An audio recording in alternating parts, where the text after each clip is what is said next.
First of all, we are going to keep this short. There's only a few questions because I know standing and women standing in heels. There are a few seats up here, so please come sit down.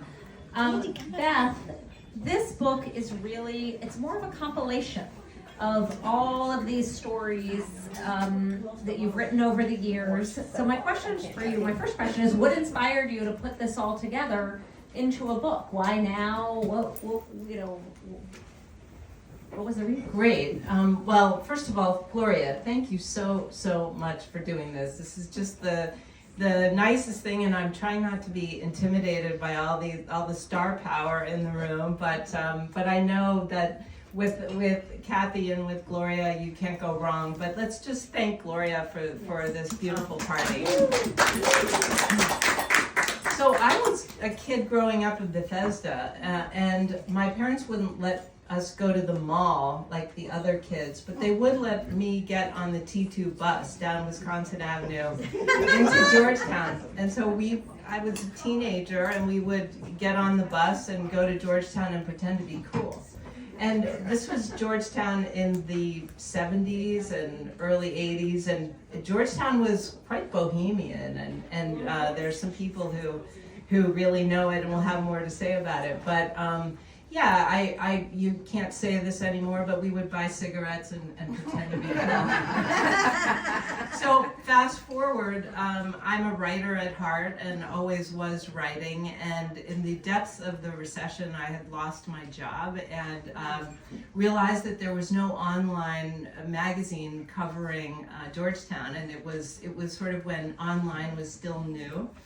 And I got together with Judith Bierman, who's here, who really knew what she was doing, and we just launched this thing. And it was kind of a lifeboat, to tell you the truth, for people who had also lost their jobs or were in between. And writing is so important, and writing makes you real.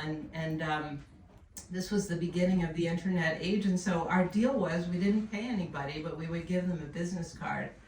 And it said Georgetown Dish, and people started writing, and that's how it came to be. So this book is a collection of some of those things that I wrote, really from 2010 to 2015. And what strikes me is how calm and normal the world seemed then. I mean, it's only been 15 years, but it's a different world, and I hope it's sort of a trip down memory lane of Georgetown that people enjoy going back to.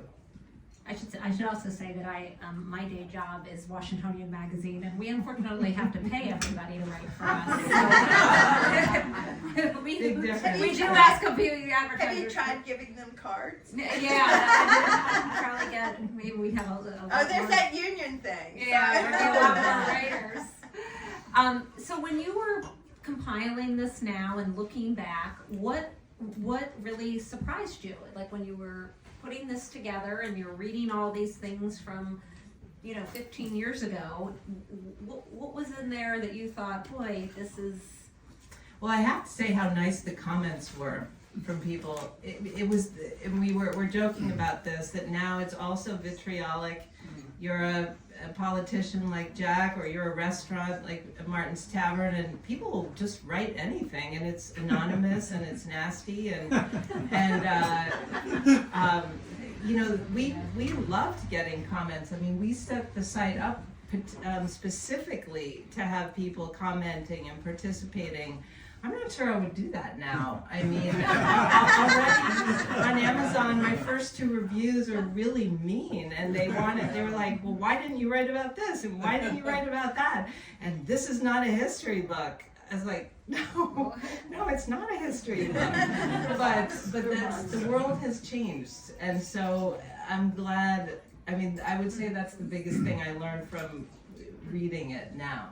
But it is not a history book, but as someone who's had a front, seat row to Georgetown, what do you think has changed in Georgetown over these last, 15, 20 years? Well, Washington has changed so much. I mean, when I was a teenager learning how to be cool, or thinking I was, in Georgetown, I'm probably sneaking into Martin's Tavern. it was Probably, or definitely. no comment. It was, Washington was a small town, and I think we all love that Washington has gotten much more sophisticated and worldly, and the restaurant scene is amazing. I mean, David Adler of Dossier. I mean, I grew up in Bethesda. We would read Dossier to see what where the glamour was in Washington and the power. I mean, and now Washington is more sophisticated, but I think everything has gotten a little edgier in terms of it's just a more difficult environment in a lot of ways. But I will say Georgetowners are Georgetowners, and they're here and they love Georgetown. They love being identified with Georgetown.